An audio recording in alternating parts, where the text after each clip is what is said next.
Chapter 1. Another lovely day. Suddenly he was awake. He could see the light through the curtains. Tina was still sleeping beside him. That was strange.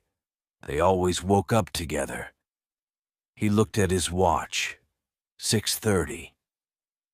He tried to think. Yes, they always woke up at exactly 8 o'clock.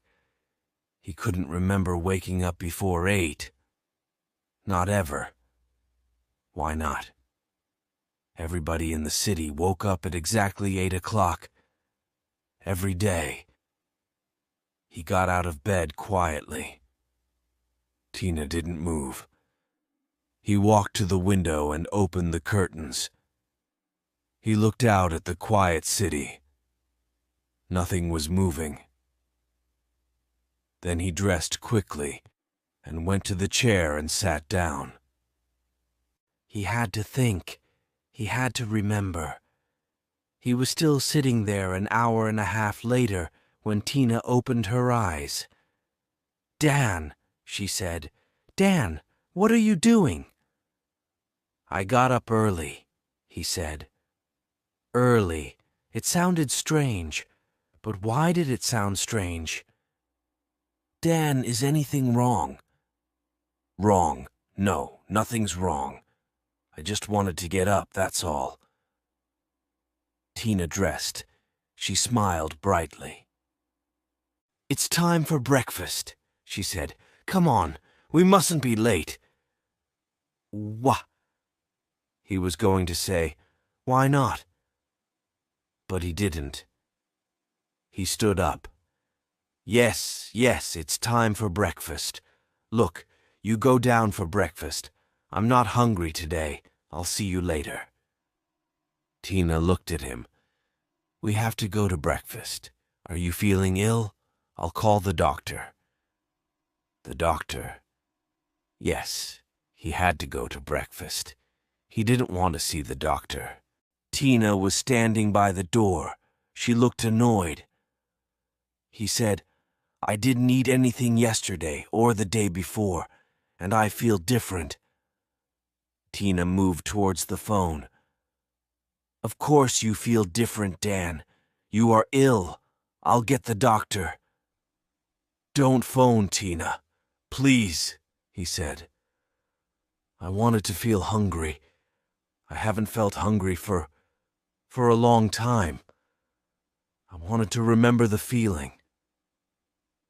She looked worried. "I don't understand," she said. "Nobody wants to feel hungry." "That's it. Nobody wants to feel hungry. Nobody wants to feel unhappy. Nobody wants to feel anything. Yesterday and the day before, I didn't eat. Nobody noticed. I threw the food away. And now I'm beginning to remember things. I think there's something in the food, a drug. Because of the drug, we can't remember things." Tina's face was red. "You're crazy," she said quietly.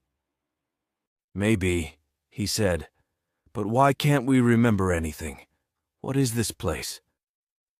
"It's our home," she said slowly. "Our home. When did we come here?" I don't know, Dan. Is it important?" "Where were we before we came here?" He shook her arm angrily. "Why did we come here?" We...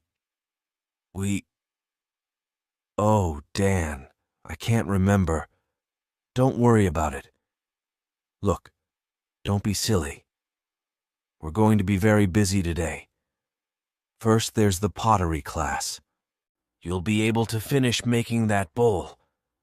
Then we're going to go swimming, then lunch. Then we can lie beside the swimming pool before tennis. Then there's dinner. Then we can watch the new videos in the video room, have a drink, and go to bed. We'll be exhausted. Exhausted at 8 o'clock. Well, yes, that's bedtime. We need 12 hours sleep a night. Everybody says that. Tina, how long have we been here? I don't know, Dan. We call this place home. Don't you remember? We used to call it a holiday. We used to call this our hotel room. Now we call it home. I don't remember that. That's stupid. No, it isn't, Tina. I remembered this morning when I woke up early. Perhaps you didn't wake up, Dan. Perhaps you had a dream, a strange dream, that's all.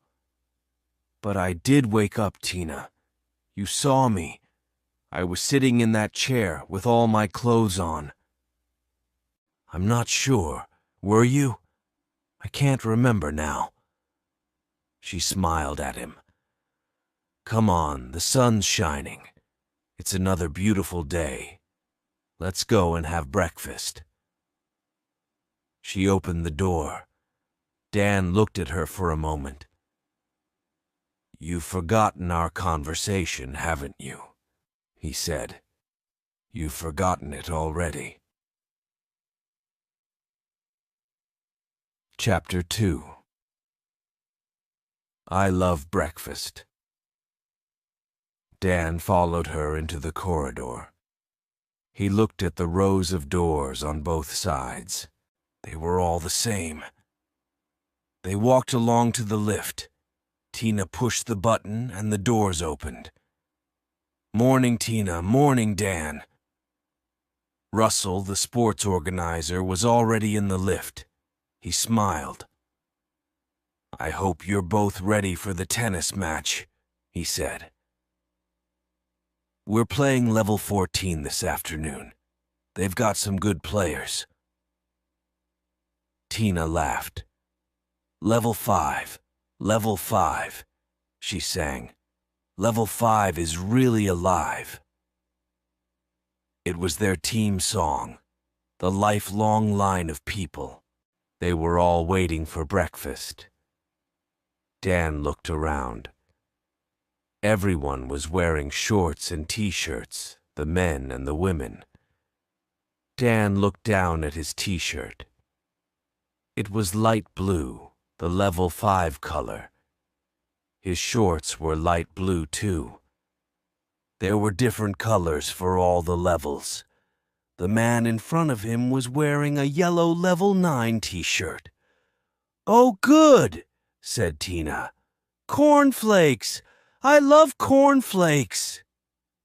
So do I, said Russell. Dan smiled. Every day breakfast was cornflakes with thin milk. Every day Tina seemed pleased with it. She always seemed pleased with lunch, too. And dinner. Everybody seemed pleased. He thought about the food. Lunch was usually soup and some bread. Dinner was usually soup and some kind of rice. They sometimes had a little meat or fish, but not often. But they were never hungry. Dan took a tray, a bowl of cornflakes, and a vitamin drink. He followed Tina and Russell towards the tables. The restaurant had big windows, and through them you could see the large swimming pool. The families with children all lived on the other side of the pool. On this side, there were only people without children. Dan stopped and thought, and none of us ever have children. And the youngest children on the other side are 10 or 11 years old. They used to be younger. He could remember babies. So no children are born here, and the youngest children are 10 or 11. Dan waited for a moment. He put his tray down on an empty table. It was difficult. Thinking was difficult. So, maybe that's how long we've been here, 10 or 11 years. He felt pleased with himself. He looked around quickly. Nobody was watching him. He picked up his tray again and walked over to the waste disposal unit. Quickly he threw the food and drink away. He looked around again. No, nobody saw him. He started to walk to Tina's table. And there are no sick people, he thought. They take them to a hospital somewhere. Nobody else leaves. Never. He stopped. There was Jack. Jack went to hospital. But when? He walked over to Jack's table. "Jack, good morning," he said. "Good morning, Dan. Lovely day, isn't it? How's your leg, Jack? Is it better?" Jack looked surprised. "My leg. There's nothing wrong with my leg." "Don't you remember, Jack? You hurt your leg. You cut it by the swimming pool. I was with you. You fell on a bottle and it broke and cut you badly. They took you to hospital. You went in a helicopter." Jack stopped eating. He looked worried for a moment. Then he laughed. "I've never been to hospital in my life," he said. "And I've never been in a helicopter.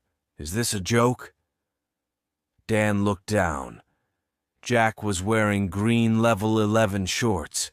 He could see the long red scar on Jack's leg. He looked at Jack again. Jack was smiling. "Dan, are you all right?" It was Russell. He was standing behind him. "I was just talking to Jack about his leg. He cut his leg when we were at the swimming pool. Look, there's the scar. You remember, Russell. He fell on a bottle. You carried him to the helicopter." Russell wasn't smiling. "Dan, can you come to my office after breakfast? I want to talk to you." Dan looked at Russell carefully. Russell was the sports organizer for Level 5. There were a lot of organizers. They all lived on the highest level of the building, Level 20. There were organizers for sports, pottery, yoga, music, everything. "No, I can't come to your office, Russell. I'm busy." Russell looked surprised. "Busy? What do you mean?" Dan turned and walked quickly out of the restaurant. He walked to the lifts. He got to the lifts, pushed the button, and the door opened immediately. Dan stepped in. Russell was hurrying along the corridor towards him. Dan pushed a button and the doors closed. Dan looked at the buttons. There were 20 levels. He pushed number 20. Chapter 3. The 20th level Sunny Vista City was built on both sides of a deep valley. The swimming pools and sports areas were at the bottom of the valley. The rooms were against the sides of the valley. At both ends of the valley were the offices for the organizers. The city was about 2 kilometers long. Helicopters flew into the city every day. They always landed on the roof of the 20th level. The lift stopped. Dan walked out. The corridor was empty. The rooms were bigger here. There was a bigger distance between the doors.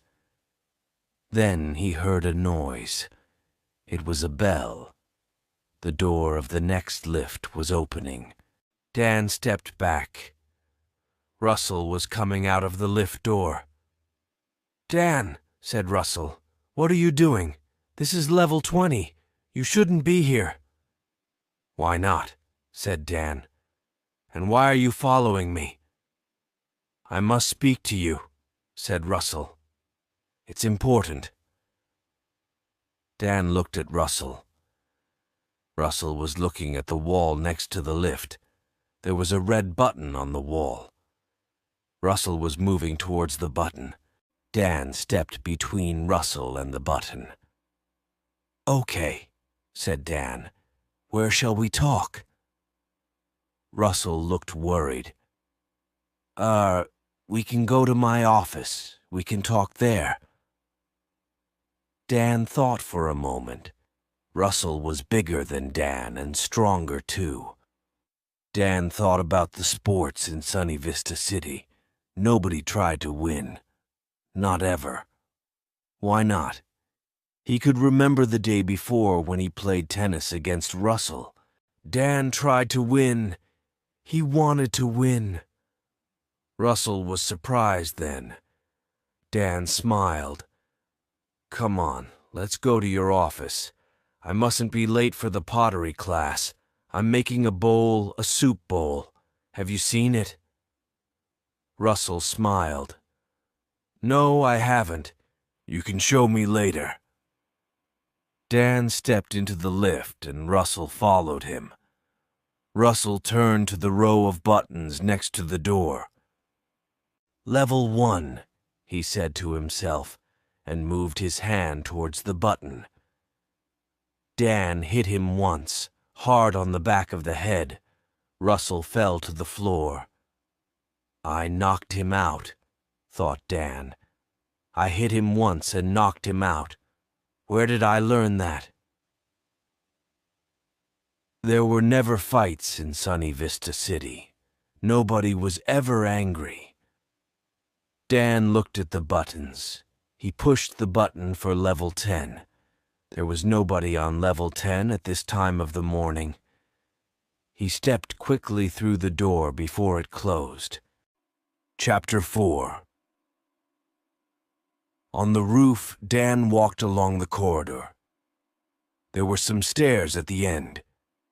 He ran up the stairs. There was a door at the top. He pushed the door and it opened. It wasn't locked. He went through the door and he was on the roof. He looked around.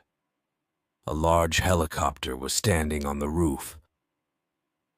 Dan stopped and looked at it for a moment. The helicopter was a Westing Type 23. He thought for a moment. The Westing Type 23 had 20 seats, 2 engines, and it could fly at 300 kilometers an hour. But how did he know that? He tried to remember. Of course. He used to work at a helicopter factory. He used to make Westing helicopters. He used to work. But when was that? And where? Why did he stop working? And why did he come to Sunny Vista City? Dan walked across the roof. It was very wide. He walked to the side and looked over the wall at Sunny Vista City. Then he walked across to the other side and looked over that wall. He shook his head. There was another valley with more buildings. It looked exactly the same as Sunny Vista City. There was a door on the other side with a notice on it, Sortie. He tried to think. Sortie. It was French. It meant exit. But when did he learn French? He turned and ran over to the helicopter. The door was open. There were a lot of boxes inside. They were empty. Dan climbed in and hid behind the boxes. There was writing on the boxes. One said, Sunny Vista City. Another said, Club du Soleil. A third said, Playa del Sol. He thought about the writing. English, French, and Spanish. He looked at some more boxes. Some were German. Some were Italian. One was Portuguese. He sat there for about 10 minutes. Then he heard voices. The door closed. 2 men got into the front of the helicopter. Dan listened. Well, that's it. We've delivered everything to the English and French sections. Yes, we can do the German and Italian sections this afternoon. Chapter 5. Dan remembers more. The engine started and he couldn't hear anything else. The helicopter took off and climbed slowly into the sky. Dan moved quietly to the window and looked down. He could see more valleys like Sunny Vista City, then more and more. They flew over the valleys for half an hour. Then Dan could see fields and trees and farms. In the distance, he could see a town with factories and smoke. The helicopter began to go down. Dan hid behind the boxes again. The helicopter landed and the door opened. Some men began to move the boxes. Dan stood up. "Hello," he said. "Where are we?" The men looked at each other. They didn't speak. Another man climbed into the helicopter. "It's all right," he said to the men. "It's just another one from the valleys." He looked at Dan. "Why have you come here?" "I don't know. I started to remember things. I wanted to remember more," said Dan. "You've come from Sunny Vista City, haven't you?" said the man. "Yes," said Dan. I see. I think you should come with me." Dan followed the man out of the helicopter. "My name's Travis," said the man. "Come on, we'll go to my office." Dan looked around. They were at a small airport. He could see 9 or 10 helicopters, 2 large planes, and a lot of trucks. The helicopters were all Westing 23s. Men were putting boxes into them. There were fields around the airport and a small road going towards the town in the distance. Travis took Dan to a small building. They went inside. Travis led him into a small, untidy office. Dan looked around. In Sunny Vista City, everything was always in the right place. Nothing was untidy or dirty. "Sit down," said Travis. "Would you like something to drink? I've got tea or coffee."